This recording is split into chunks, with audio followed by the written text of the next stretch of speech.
এই চিঠির যে ভাষা, এই চিঠির যে প্রাঞ্জলতা, এটার যে প্রিসাইজনেস, এটা থেকে বোঝা যায় he could be the Messenger of god. আসসালামু আলাইকুম ওয়া রাহমাতুল্লাহি ওয়া বারাকাতুহু। নাহমাদুহু ওয়া নুসাল্লি আলা রাসূলিহিল কারীম। আম্মা বা'দু ফাআউযু বিল্লাহি মিনাশ শাইতানির রাজীম। বিসমিল্লাহির রাহমানির রাহিম। প্রিয় দিনী ভাই এবং বোনেরা, প্রফিট সিরিজের 18তম পর্বে আপনাদের সবাইকে স্বাগতম। আজকের পর্বে আমরা সাইয়েদনা সুলাইমান আলাইহিস সালামের জীবনী নিয়ে আলোকপাত করব ইনশাআল্লাহ। সাইয়েদনা সুলাইমান আলাইহিস সালাম ছিলেন দাউদ আলাইহিস সালামের সন্তান। আল্লাহ তাআলা সূরাতুন নামলের 16 নম্বর আয়াতে ইরশাদ করছেন, ওয়া ওয়ারিসা সুলাইমানু দাউদ, অর্থাৎ সুলাইমান আলাইহিস সালাম তিনি দাউদ আলাইহিস সালামের উত্তরাধিকার হয়েছিলেন। সূরাতুস সদের 30 নম্বর আয়াতে আল্লাহ তাআলা বলছেন, ওয়া ওয়াহাবনা লিদাউদা সুলাইমান, আমি দাউদকে অনুগ্রহ করে সুলাইমান আলাইহিস সালামকে দান করেছি সন্তান হিসেবে। সূরাতুন নামলের 15 নম্বর আয়াতে আল্লাহ তাআলা ইরশাদ করছেন, ওয়ালাকাদ আতাইনা দাউদা ওয়া সুলাইমানা ইলমা, আমি দাউদ এবং সুলাইমান বাপ বেটা উভয়কেই জ্ঞান দান করেছি। সেদিনা সুলাইমান আলাইহিস সালাম তিনি বাল্যকাল থেকেই, অর্থাৎ ছোটবেলা থেকে অত্যন্ত বিরল প্রতিভার অধিকারী একজন কিশোর ছিলেন। আল্লাহ তাআলার দেয়া বিশেষ বুদ্ধিমত্তার অধিকারী তিনি ছিলেন, যেটি কোরআনের একটি ঘটনা এবং হাদিসের একটি ঘটনার আলোকে আমরা খুব সহজেই বুঝতে পারব। প্রথম যে ঘটনাটি সেটি আমরা কোরআন থেকে রেফার করব। সূরাতুল আম্বিয়ার ৭৮ নম্বর আয়াতে আল্লাহ তাআলা একটি ঘটনা উল্লেখ করেছেন। আল্লাহ তাআলা বলছেন, ওয়া দাউদ ওয়া সুলাইমানা ইয ইয়াহকুমানি ফিল হারথ, হে নবী স্মরণ করুন সে সময়ের কথা যখন দাউদ আলাইহিস সালাম এবং সুলাইমান আলাইহিস সালাম তারা একটা ফসল ক্ষেতের ব্যাপারে একটা সিদ্ধান্ত দিয়েছিলেন দুজনেই। ইয নাফাশাত ফিহি গনামুল কওম, আর সেই ফসল ক্ষেতটা এক লোকের ছাগল এসে খেয়ে ফেলেছিল। ওয়া কুন্না লিহুকমিহিম শাহিদিন, আল্লাহ তাআলা বলছেন বাপ বেটা কি ফয়সালা দিয়েছিল আমি সেটা জানি। এই ফয়সালার ক্ষেত্রে ফাফাহামনাহা সুলাইমান, আমি সুলাইমানকে সঠিক বুঝটা দিয়েছি। ফয়সালা বাবাও দিয়েছেন দাউদ আলাইহিস সালাম, ছেলে সুলাইমান আলাইহিস সালাম তিনিও দিয়েছেন। কিন্তু আল্লাহ তাআলা বলছেন সুলাইমানের ফয়সালাটা, সুলাইমানের বিচার কার্যটা ছিল খুব সুন্দর বিচার কার্য। ব্যাপারটা কেমন ছিল? ব্যাপারটা হচ্ছে, এক লোক ছিল ফসল ক্ষেতের মালিক, আরেক লোক ছিল ছাগল পালের মালিক। তো ছাগল পাল যে ওই ব্যক্তির ফসল ক্ষেতের সব ফসল মাড়িয়ে ফসল খেয়ে সে সাবার করে দিয়ে এসেছে। সে এসে দাউদ আলাইহিস সালাম যেহেতু কিং, বিচার দিয়েছেন। দাউদ আলাইহিস সালাম ফায়সালা দিয়েছেন, ঠিক আছে, ছাগল যেহেতু তোমার ফসল ক্ষেত নষ্ট করেছে, তুমি ছাগলের মালিক হয়ে যাবে, ছাগলগুলো নিয়ে যাও।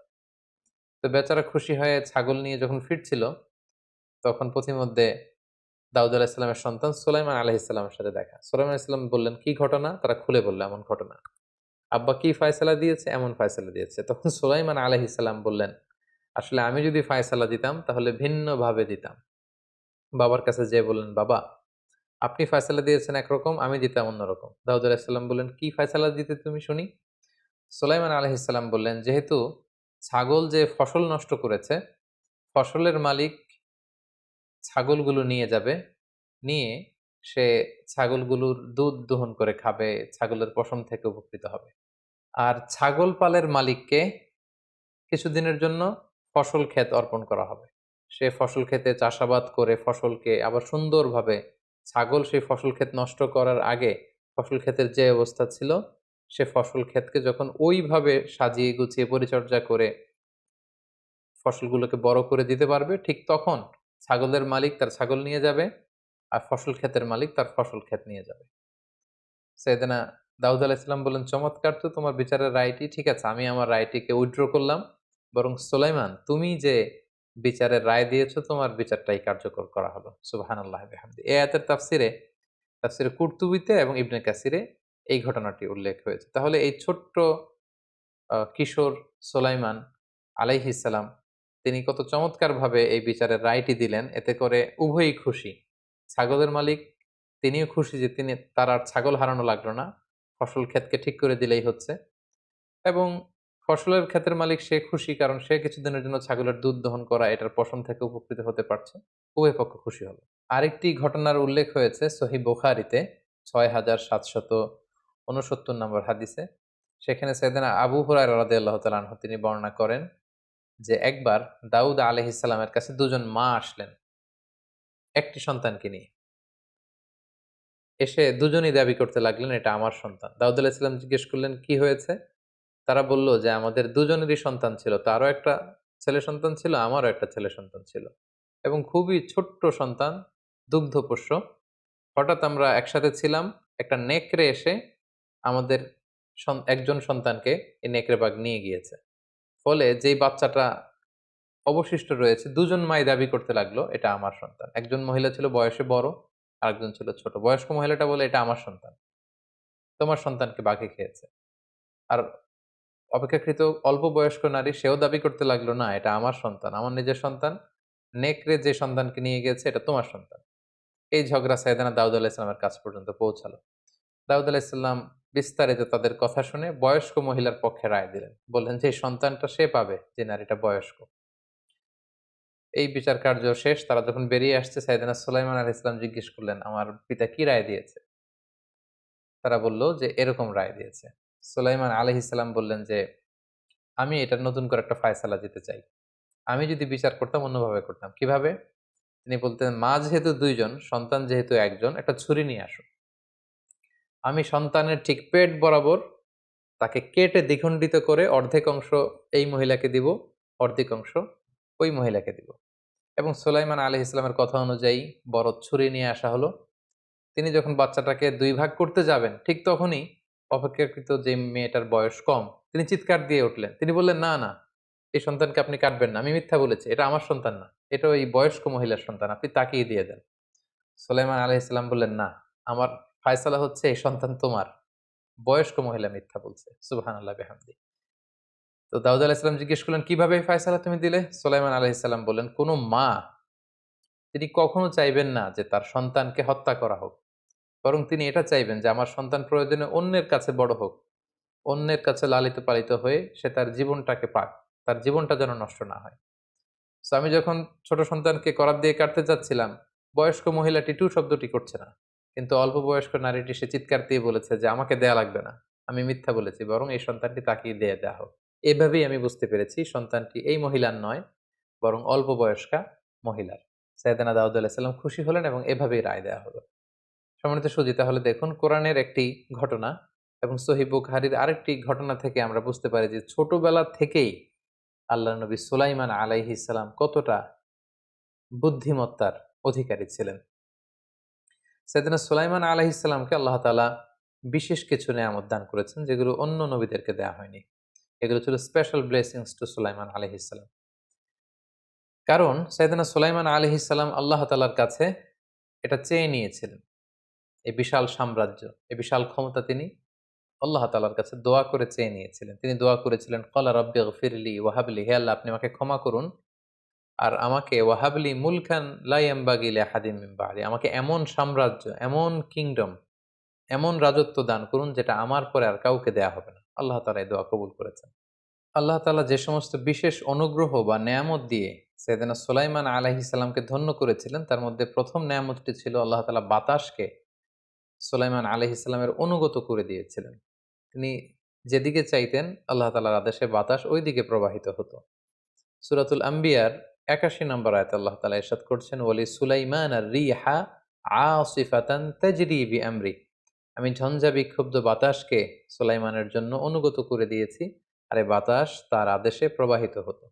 সেদিনা সুলাইমান আলাইহিস সালাম যখন সাগরে জাহাজ দিয়ে ভ্রমণ করতেন, আমরা জানি যে পালতোলা জাহাজ যখন বাতাস পায় তার অনুকূলে, এটার গতি বেড়ে যায় এবং আল্লাহ তাআলা বাতাসের ঝঞ্ঝা বিক্ষুব্ধ গতিকে সুলাইমান আলাইহিস সালামের জাহাজকে সাগরের এক প্রান্ত থেকে অন্য প্রান্তে নিয়ে যাওয়ার জন্য তিনি ব্যবস্থা করে দিতেন। সূরাতুস সাবার ১২ নম্বর আয়াতে আল্লাহ তাআলা ইরশাদ করছেন, "ওয়ালি সুলাইমান আর-রিহা গুদুহা শাহরুন ওয়া রাওয়াহুহা শাহর", অর্থাৎ আমি সুলাইমানের জন্য বাতাসকে বশীভূত করে দিয়েছি এবং এই বাতাসের সাহায্যে তিনি সকালে ১ মাসের পথ, সন্ধ্যায় ১ মাসের পথ অতিক্রম করতে পারতেন। সুবহানাল্লাহি ওয়া বিহামদিহি। ২ নম্বর যে নেয়ামতটি আল্লাহ তাআলা দিয়েছিলেন সেটি হচ্ছে সাইয়েদনা সুলাইমান আলাইহিস সালাম তিনি তামা গলিয়ে নরম করতে পারতেন। মজার ব্যাপার হচ্ছে উনার পিতা দাউদ আলাইহিস সালামকে আল্লাহ তাআলা দিয়েছিলেন লোহা গলানোর মুজিজা, আর উনার পুত্র সুলাইমান আলাইহিস সালামের জন্য ছিল তামা গলানোর মুজিজা। আল্লাহ তাআলা বলছেন, "ওয়া আসালনা লাহু আইনাল কিতর", আমি সুলাইমানের জন্য তামাকে গলিয়ে গলিয়ে প্রবাহিত করেছি। এটা দিয়ে সাইয়েদনা সুলাইমান আলাইহিস সালাম অনেক কিছু তৈরি করতে পারতেন। ৩ নাম্বার যে বিশেষ নেয়ামতটি আল্লাহ তাআলা সাইয়েদনা সুলাইমান আলাইহিস সালামের জন্য বরাদ্দ করেছিলেন সেটা হচ্ছে জিনদের উপর উনার কন্ট্রোল ছিল, কর্তৃত্ব ছিল, নিয়ন্ত্রণ ছিল। নবীদের মধ্যে কোন নবীকে আল্লাহ তাআলা জিনদের প্রতি এতটা কর্তৃত্ব পরায়ণ করেননি যেমনটা তিনি করেছিলেন সাইয়েদনা সুলাইমান আলাইহিস সালামকে। আল্লাহ তাআলা বলছেন, "ওয়ামিনাল জিন্নি মান ইয়া'মালু বাইনা ইয়াদাইহি বিইذনি রাব্বিহ।" আল্লাহর আদেশে জিনেরা ওনার সামনে কাজ করত। যেটাই অর্ডার করত জিনরা সেটা তামিল করত, করে দিত। ওয়া ইয়াজিগ মিনহুম আন আমরিনা নুযিকহু মিন আযাবিস সাঈর। আর যারা ওনার অর্ডার অমান্য করত তাদেরকে তিনি শাস্তিও দিতেন। কি কাজ করত জিনেরা সুলাইমান আলাইহিস সালামের জন্য? ইয়া'মালুনা লাহু মা ইয়াশা। জিনেরা সুলাইমান আলাইহিস সালামের জন্য তাই করতেন যেটা তিনি চাইতেন। যেমন কি করতেন আল্লাহ তাআলা কয়েকটি উল্লেখ করেছেন। এক হচ্ছে মিম মাহারিব, বড়, বড় মেহরাব বানাতেন তিনি জিনদেরকে দিয়ে, টাওয়ার বানাতেন, গম্বুজ বানাতেন। ওয়া তামাসিল, বড়, বড় ভাস্কর্য বানাতেন জিনদেরকে দিয়ে, বড়, বড় স্থাপনা বানাতেন। ওয়া জিফানিন কাল জাওয়াব, বড়, বড় পানির চৌবাচ্চা বানাতেন, পানির আধার যেখানে তিনি পানি প্রিজার্ভ করে রাখতেন। ওয়া কুদুরির রসিয়াত, আর বড়, বড় উঁচু ডেক, পাতিল যেখানে বিশাল রান্নাবান্নার আয়োজন হতো। এই বিশাল কর্মযজ্ঞগুলো কিন্তু সাইয়েদনা সুলাইমান আলাইহিস সালাম জিনদের দিয়ে তিনি আঞ্জাম দিতে পারতেন। সূরাতুল আম্বিয়ার ৮২ নম্বর আয়াতে আল্লাহ তাআলা ইরশাদ করছেন, "ওয়ামিনাশ শায়াতিনি মাইয়াগুসুনা লাহু ওয়া ইয়া'মালুনা আমালান দুনা যালিক।" আর জিন শয়তানদের মধ্য থেকে একদল আছে যাদেরকে দিয়ে তিনি ইয়াগুসুনা লাহু, সাগরের নিচে ডুবুরি হিসেবে পাঠাতেন। তারা সাগরের ভেতর যে অনেক মণি, মাণিক্য, সিন্ধু সেচে মুক্তা নিয়ে আসতো। ওয়া ইয়া'মালুনা আমালান দুনা যালিক, আরো অনেক কাজ তিনি তাদের দিয়ে করাতেন। সূরা সদের ৩৮ নম্বর আয়াতে আল্লাহ তাআলা বলছেন, "ওয়া শায়াতিনা কুল্লা বান্নাইন ওয়া গাওয়াস।" তিনি শয়তান জিনদেরকে দিয়ে নির্মাণ শ্রমিকের কাজ করাতেন। বড়, বড় টাওয়ার, বড়, বড় স্থাপনা, বড়, বড় ইমারত নির্মাণে তিনি জিনদেরকে নির্মাণ শ্রমিক হিসেবে ব্যবহার করতেন। ওয়া গাওয়াস, এবং জিনদেরকে ডুবুরিদের মতো কাজে লাগাতেন। সাবমেরিন হিসেবে জিনদেরকে কাজে লাগাতেন। তাদেরকে বলতেন যে সাগরের নিচে ডুব দিয়ে বিশাল বড় সাগরে, মহাসাগরে যেয়ে এই জিনিসগুলো নিয়ে আসো, এবং তারা মুহূর্তের মধ্যে সেগুলো করে দিত। ওয়া আখরিনা মুকাররানিনা ফিল আসফাদ, এবং যারা সুলাইমান আলাইহিস সালামের এই আদেশ অমান্য করত তাদেরকে তিনি শিকল দিয়ে বন্দী করে রাখতেন। এভাবে তিনি জিনদেরকে, অবাধ্য জিনদেরকে শাস্তি দেওয়ারও ক্ষমতা অর্জন করেছিলেন। এবং সহিহ বুখারীতে একটি চমৎকার ঘটনা উল্লেখ হয়েছে। আল্লাহ রাসূল সাল্লাল্লাহু আলাইহি ওয়াসাল্লাম একবার সালাত আদায় করছিলেন। হঠাৎ এক জিন এসে রাসূল সাল্লাল্লাহু আলাইহি ওয়াসাল্লামের নামাজে ডিস্টার্ব করতে চাচ্ছিল। রাসূল সাল্লাল্লাহু আলাইহি ওয়াসাল্লামের নামাজ ভেঙে দেওয়া, নামাজে অমনোযোগী করা, একটু ডিস্টার্ব করতে চাচ্ছিল। আল্লাহ রাসূল সাল্লাল্লাহু আলাইহি ওয়াসাল্লাম এই জিনটাকে খপ করে ধরলেন। ধরে তিনি চাইলেন যে মসজিদের পিলারে বেঁধে রাখবেন। সকালবেলা সাহাবাদেরকে তিনি এই ঘটনা উল্লেখ করলেন যে, এক জিন এসে আজকে আমার নামাজে ডিস্টার্ব করতে চাচ্ছিল। আর আমি চেয়েছিলাম এই জিনটাকে আমি পিলারে, মসজিদে নববীর পিলারে বেঁধে রাখবো যাতে সকালে তোমরা দেখতে পারো। কিন্তু ফাযাকারতু দা'ওয়াতা আখি সুলাইমান। হঠাৎ আমার ভাই সুলাইমান নবীর কথা মনে হলো যে তিনি তো আল্লাহর কাছে দোয়া করেছিলেন যে, হে আল্লাহ, রব্বি হাবলি মুলকান লা ইয়ানবাগি লিআহাদিন মিন বা'দি। অর্থাৎ হে আল্লাহ, আমাকে এমন সাম্রাজ্য, এমন ক্ষমতা আপনি আমাকে দান করুন যেটা আমার পরে আর কাউকে আপনি দিবেন না। তো রাসূল সাল্লাল্লাহু আলাইহি ওয়াসাল্লাম বললেন, যেহেতু জিনদের উপর খবরদারিত্ব আমার ভাই সুলাইমান আলাইহিস সালাম তিনি চেয়ে নিয়েছিলেন, সো আমি আর ইচ্ছা করেই এই জিনদের উপর কোনো খবরদারিত্ব করতে চাইলাম না। আমি এটাকে অপমান করে এটাকে তাড়িয়ে দিলাম। এটাকে আর মসজিদে নববীর দেয়ালে বেঁধে রাখিনি যাতে তোমরা দেখতে পারো। আল্লাহর নবী সুলাইমান আলাইহিস সালামের প্রতি আল্লাহ তাআলার অনুগ্রহের আরেকটি নিশানা হচ্ছে যে সাইয়েদনা সুলাইমান আলাইহিস সালাম পাখির ভাষা বুঝতে পারতেন, প্রাণীর ভাষা বুঝতে পারতেন।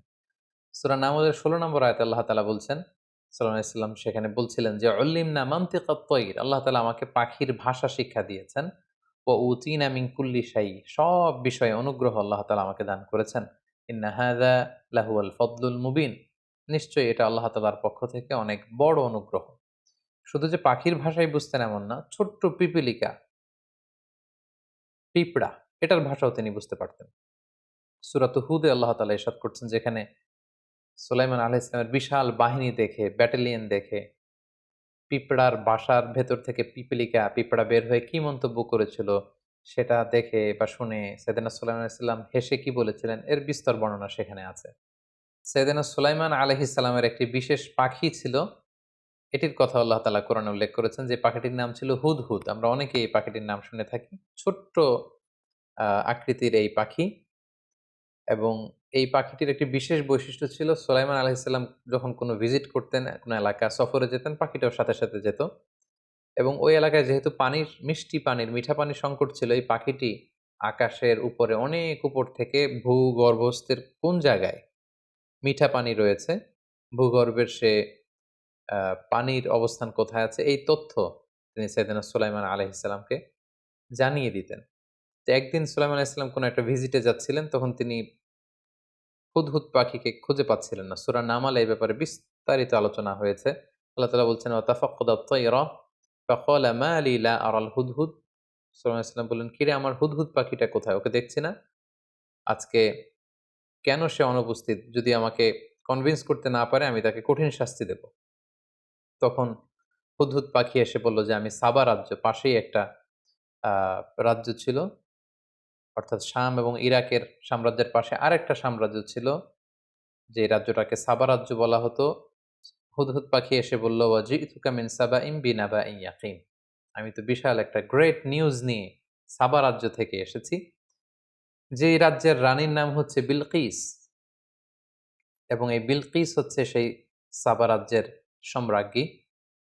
এবং তাদেরকে আমি দেখেছি যে এই বিলকিসের বিশাল একটা রাজসিংহাসন রয়েছে, এবং তারা সূর্যের পূজা করে।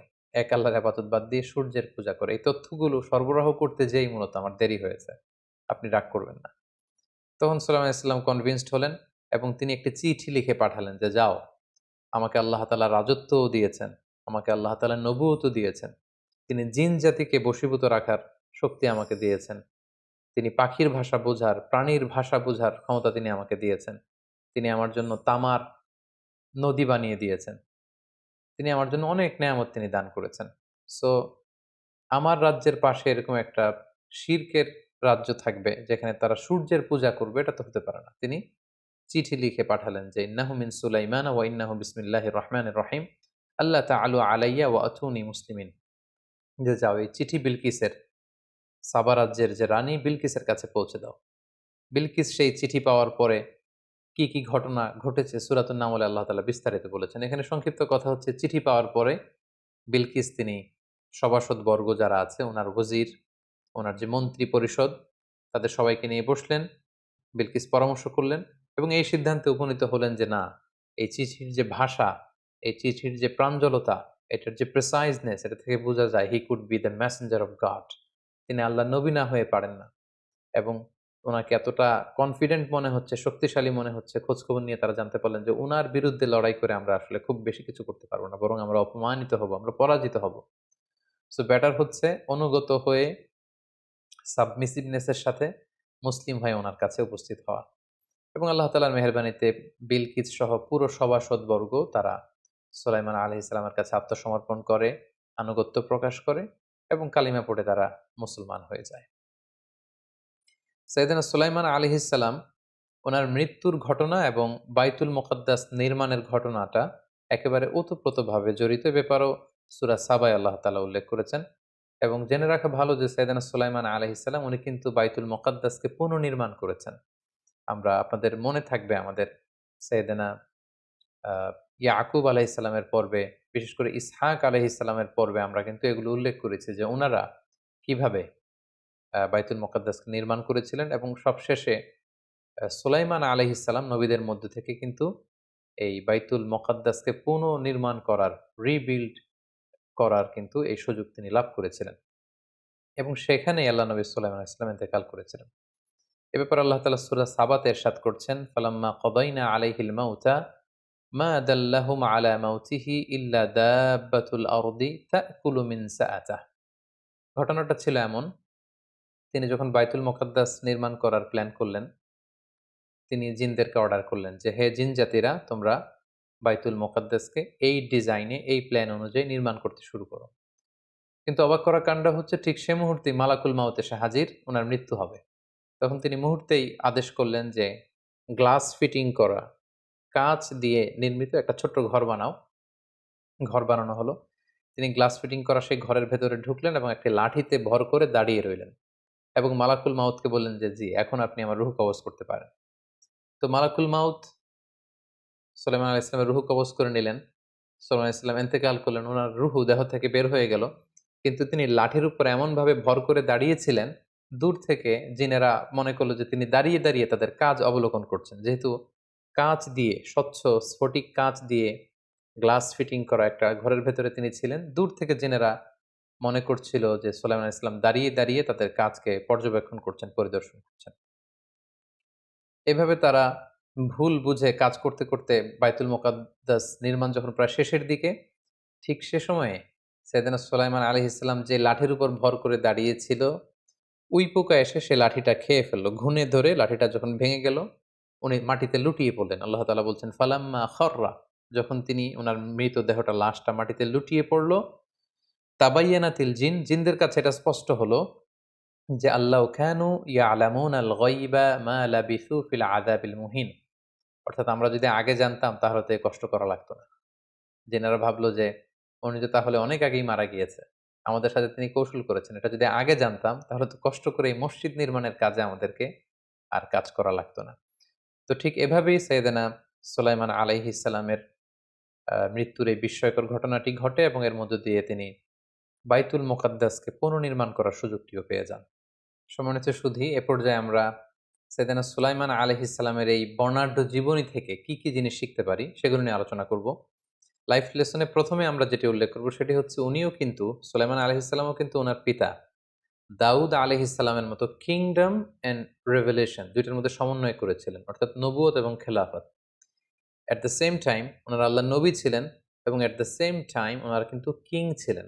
কিন্তু উনাদের এই এম্পায়ার, উনাদের এই রাজত্ব, এই বিশাল সাম্রাজ্য কিন্তু ওনাদের দিন পালন থেকে, ওনাদের আধ্যাত্মিকতা থেকে ওনাদেরকে দূরে সরাতে পারেনি। বরং ওনারা নবুয়ত এবং খেলাফত ২ টার মধ্যে সমন্বয় করেছেন। ফলে ধার্মিক ব্যক্তিরা যাদের মধ্যে আধ্যাত্মিকতা রয়েছে, যাদের মধ্যে ধার্মিকতা রয়েছে, যাদের মধ্যে আল্লাহ ভীরুতা রয়েছে, তারা যে সমাজের নেতৃত্ব দিতে পারবে না, জাতির নেতৃত্ব দিতে পারে না, ব্যাপারটি কিন্তু এমন নয়। বরং আল্লাহর নবীরাই কিন্তু এটা প্রমাণ করেছেন যে উনারা এট দ্য সেম টাইম লিডারও ছিলেন, এট দ্য সেম টাইম উনারা প্রফেটও ছিলেন। উনারা আল্লাহর দেয়া নবুয়তও পালন করেছেন, আবার জমিনে খেলাফতও কিন্তু তারা পালন করেছেন। দ্বিতীয় যে বিষয়টি আমরা শিখতে পারি সেটা হচ্ছে যারা বয়োজ্যেষ্ঠ, বড় বা সিনিয়র তারাই যে সবসময় সঠিক হবেন এমনটা নাও হতে পারে। অনেক সময় ছোটরা, জুনিয়ররাও কিন্তু সঠিক হতে পারে।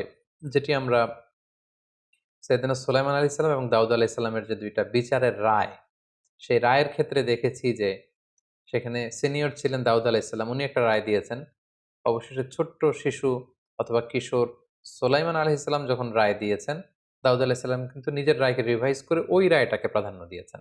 হাদিসের সেই বর্ণনা অনুযায়ী আমরা দেখলাম যে বাবা দিয়েছেন একটা, সুলাইমান আলাইহিস সালাম দিয়েছেন একটা। সঠিক হয়েছিল সেই রায়টা যেটা দিয়েছিলেন সুলাইমান আলাইহিস সালাম। কিন্তু বয়সে তিনি ছিলেন ছোট। তাই সিনিয়র হলেই, বয়স হলেই যে তিনি সবসময় ঠিক হবেন, সঠিক বলবেন এমনটা নাও হতে পারে। কখনো, কখনো বড়রাও ভুল করতে পারে, তার বিপরীতে ছোটরাও সঠিক কাজটা করতে পারে। এটা আমরা সাইয়েদনা সুলাইমান আলাইহিস সালামের জীবনী থেকে বুঝতে পারলাম। ৩ নাম্বার আরেকটি বিষয় আমরা উনার জীবনী থেকে শিখতে পারি সেটি হচ্ছে যে মৃত্যুর নির্ধারিত একটি সময় আছে এবং এই সময়টি সবার ক্ষেত্রেই প্রযোজ্য। অন টাইমে এটা আসে। এটা আল্লাহর ওয়ালি হোক, সে নেককার বান্দা হোক, চাই নবী হোক, যেই হোক না কেন। আল্লাহ তাআলা বলছেন, ওয়ালিকুল্লি উম্মাতিন আজাল ফাইযা জাআ আজালুহুম লা ইস্তাখিরুনা সাআতাও ওয়া লা ইস্তাকদিমুন। প্রত্যেক ব্যক্তির জন্য আল্লাহ তাআলা মৃত্যুর নির্ধারিত সময় রেখেছেন এবং সেই সময়টা যখন আসবে এটা ১ সেকেন্ড আগেও আসবে না, পরেও আসবে না। আমরা সুলাইমান আলাইহিস সালামের ক্ষেত্রে দেখলাম যে তিনি প্ল্যান করেছিলেন, অভিপ্রায় রেখেছিলেন যে তিনি বাইতুল মুকাদ্দাস নির্মাণ করবেন। কিন্তু শেষ হওয়ার আগেই কিন্তু মৃত্যু চলে আসলো। ১ সেকেন্ড দেরিও করার সুযোগ তিনি পাননি। সো মৃত্যুর নির্ধারিত সময়ের জন্য আমাদের প্রত্যেকের প্রস্তুত থাকতে হবে। ৪ নাম্বার যে বিষয়টি আমরা শিখতে পারি সেটি হচ্ছে এই পৃথিবীতে গায়েব জানেন কেবলমাত্র শুধুমাত্র একমাত্র আল্লাহ তাআলা। আল্লাহ ছাড়া কেউ গায়েব জানে না। এমনকি জিনেরাও জানে না। ফেরেশতারাও জানে না। তার প্রমাণ, জিনেরা যখন দেখল সুলাইমান আলাইহিস সালাম কাঁচ দিয়ে নির্মিত ঘরের ভেতর দাঁড়িয়ে আছেন, তারা ভেবেছিল যে সুলাইমান আলাইহিস সালাম তিনি জীবিত আছেন। আসলে তিনি কিন্তু জীবিত নেই। তিনি মৃত অবস্থায় একটা লাঠির উপর ভর দিয়ে দাঁড়িয়েছিলেন। এবং যখন সেই উইপোকা লাঠিটাকে খেয়ে ফেলল, লাঠি ভেঙে পড়ল, তিনি লুটিয়ে পড়লেন। ঠিক তখন জিনেরা বুঝতে পারল যে আসলে তিনি তো আমাদের সাথে কৌশল করেছেন। আগে থেকে জানলে তো এত কষ্ট আমাদের পোহাতে লাগতো না। এই ঘটনা এবং কোরআনের এই আয়াত প্রমাণ করে যে জিনেরাও অদৃশ্যের ব্যাপারে কিছু জানে না। গায়েবের ব্যাপারে কিছু জানে না। গায়েবের খবর শুধুমাত্র কেবলমাত্র একমাত্র রাখেন আল্লাহ তাআলা। আল্লাহ তাআলা খুব সুস্পষ্টভাবে ঘোষণা করছেন, "কুল লা ইয়া'লামু মান ফিস সামাওয়াতি ওয়াল আরদিল গায়বা ইল্লাল্লাহ।" এই পৃথিবীতে আকাশে জমিনে যে যেখানেই থাক না কেউ গায়েব জানে না একজন ছাড়া, তিনি হচ্ছেন আল্লাহ। আল্লাহ ছাড়া কারো পক্ষে গায়েব জানা সম্ভব না। এই ব্যাপারটি আমরা জানতে পারলাম। এরপর ৫ নাম্বারে যে ব্যাপারটি আমরা শিখতে পারি সেটা হচ্ছে, যিনি আদর্শ নেতা হবেন তার একটা বৈশিষ্ট্য হচ্ছে তার যে সাবঅর্ডিনেট আছে তাদের খোঁজ খবর নেয়া। তার টিম মেম্বার যারা আছে তাদের খোঁজ খবর নেয়া। তার আওতায় যারা কাজ করে তাদের খোঁজ খবর রাখা। যেটা কিন্তু আমরা সুলাইমান আলাইহিস সালামের জীবনী থেকে পাই যে, ওনার একটা স্পেশাল পাখি ছিল, হুদহুদ পাখি, যে মরুভূমিতে পানির সন্ধান দিত, কোথায় মিঠা পানি আছে এই সন্ধান সে দিতে পারত। তো একদিন যখন তিনি হুদহুদকে দেখছেন না, তিনি কিন্তু হুদহুদের কথা ভুলে যাননি। তিনি খোঁজ নিচ্ছেন যে আমার হুদহুদ কোথায়? কোথায় গেল? সে উপস্থিত নেই কেন? তার আসতে দেরি হচ্ছে কেন? এই যে যারা সাবঅর্ডিনেট, যারা আপনার অধীনস্থ আছে, তাদের খোঁজ খবর নেয়া, তারা আসলো কিনা, তারা অন টাইমে কাজ করলো কিনা, তাদের সুবিধা অসুবিধা দেখা, এগুলো কিন্তু একজন আদর্শ নেতার বৈশিষ্ট্য। যেটি আমরা সাইয়েদনা সুলাইমান আলাইহিস সালামের এই ঘটনা থেকে কিন্তু শিখতে পারি। ৬ নাম্বার যেটা আমরা শিখতে পারি সেটা হচ্ছে কনসালটেশন, এটা সবসময় কল্যাণ বয়ে নিয়ে আসে। অর্থাৎ পরামর্শ ভিত্তিক কাজ করা। যে পরামর্শ করে সে কখনো বিপদগামী হয় না। যেটা আমরা বিলকিসের স্টোরি থেকে দেখতে পাই।